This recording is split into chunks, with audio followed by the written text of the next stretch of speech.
Mercredi 17 janvier 2024, 11h30, Novotel du Châtelet. Dimanche soir, Marc nous a parlé des artisans qu'il va bientôt contacter avec Delphine pour rénover leur futur appartement. Ils craignent que les travaux ne soient au final très coûteux. Le système électrique doit être remplacé. Ils voudraient supprimer un ensemble d'étagères intégrées dans l'un des murs de la grande salle. Elles sont à leur avis inutiles et encombrantes, mais leur démontage entraînera celui du faux plafond qui couvre la grande salle. Les dépenses en seront largement augmentées. Je suis convaincue, à part moi, qu'une astuce peu coûteuse, pratique et esthétique doit pouvoir être trouvée, qui permettrait de garder les rayonnages problématiques en occultant l'espace qu'elles présentent, où étaient auparavant exposés des bibelots par Manou. Les étagères offriraient ainsi des possibilités de rangement, dont Marc et Delphine souhaitent par ailleurs disposer. J'ai tenté d'évoquer rapidement ce type de solution que Marc n'a pas considéré tant l'idée a dû lui sembler saugrenue. Mon impuissance m'attriste. Je ne peux faire à leur place. Je suis pourtant certaine qu'une solution de ce genre serait parfaite et peu coûteuse. Il me faut cependant rester passive. Je n'explorerai pas Internet en quête de la solution idéale. Marc et Delphine mènent leur propre vie, à leur façon et au mieux. Un courant spontané et rapide de nervosité me traverse parfois, qui m'inspire des récriminations du genre mais non, ce n'est pas ainsi qu'il faut faire. Si je prenais la barre, en 2 temps, 3 mouvements, l'affaire serait réglée, et dans les meilleures conditions. J'ai conscience de me fourvoyer en nourrissant de telles divagations qui sont de l'ordre d'un absurde réflexe, mais je les perçois pourtant nettement. Je les enfouis alors en moi sous de multiples couches de sagesse, de réflexion et de sérénité. Je dois laisser faire et me taire. Ces considérations n'ont pas d'intérêt. Le cœur de notre vie, à Roland et à moi, le cœur également de celle de Delphine et Marc est ailleurs, là où on peut s'aimer et échanger sur un autre terrain que celui d'étagère qu'il y aurait lieu de supprimer au mieux et au moindre coût. Marc était venu nous voir, sans Delphine, un jour du mois de décembre. Il télétravaillait et il était passé à l'heure du déjeuner. Roland souhaitait lui parler du financement de l'appartement du 3e étage. Pour nous tenir au courant, pour être gentil et nous faire participer à ses réflexions du moment ainsi qu'à celles de Delphine, Marc nous avait dit ce jour-là que Delphine envisageait de garder elle-même à la maison le bébé aussi souvent que possible. Elle enseigne à la faculté de Nanterre. Son emploi du temps universitaire sera en conséquence assez réduit et elle pourra, si elle le souhaite, ne recourir qu'occasionnellement à des modes de garde extérieurs. Je ne sais pas si c'est la bonne solution, avais-je dit à Marc. Avec un bébé, parfois, ce peut être agréable d'avoir un peu de liberté et de pouvoir le confier. Delphine pourrait ensuite, si elle le souhaite, le reprendre plus souvent, selon les circonstances. En ce sens, l'évolution sera possible, l'inverse sera plus compliqué. J'avais dit mon sentiment.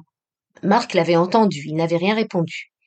Et quelque temps plus tard, le 7 janvier, lors de notre avant-dernière rencontre dominicale, Marc avait souligné les difficultés que Delphine et lui rencontraient pour trouver un mode de garde collectif relativement abordable. Les crèches publiques sont en nombre insuffisant et les crèches privées singulièrement coûteuses.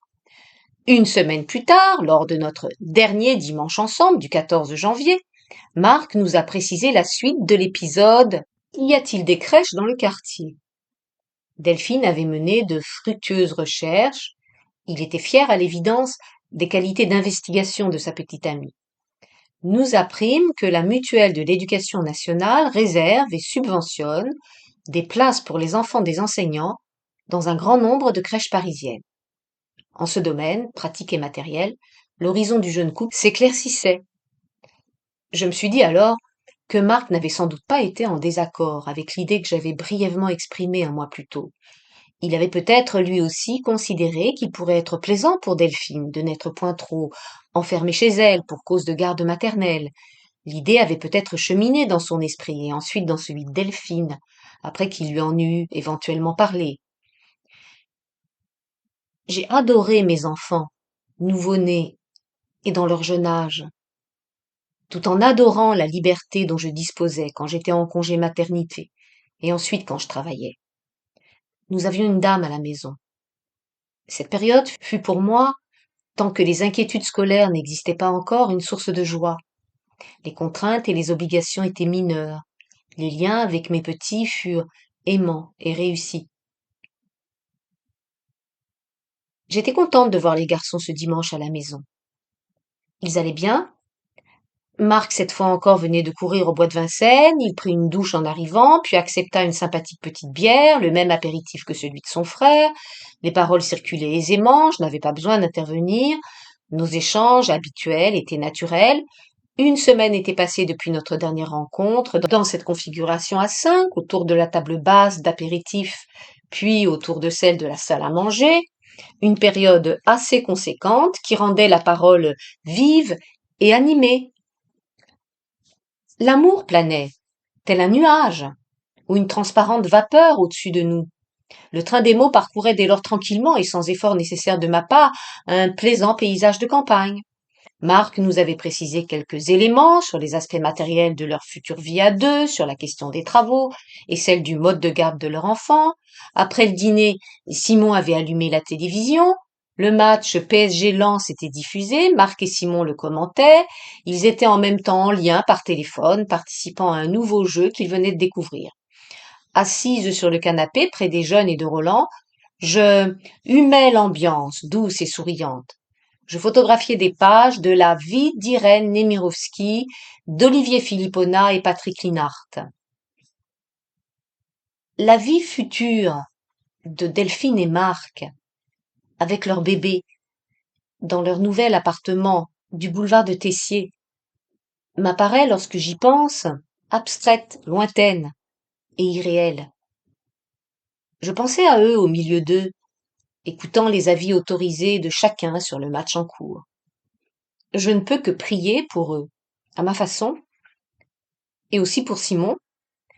Vendredi dernier, Marc et Simon avaient aidé Arthur à déménager ses derniers meubles dans son nouveau logement. Nous sommes aujourd'hui mercredi, et depuis 3 jours, je passe le soir devant les fenêtres de l'appartement de Simon. J'y jette un rapide regard. Les lumières sont allumées. Il y est seul après son travail depuis lundi soir. Ce soir sera le 3e jour. Je pense à lui. Je ne peux que prier. Je prie pour lui aussi, à ma façon, avec confiance.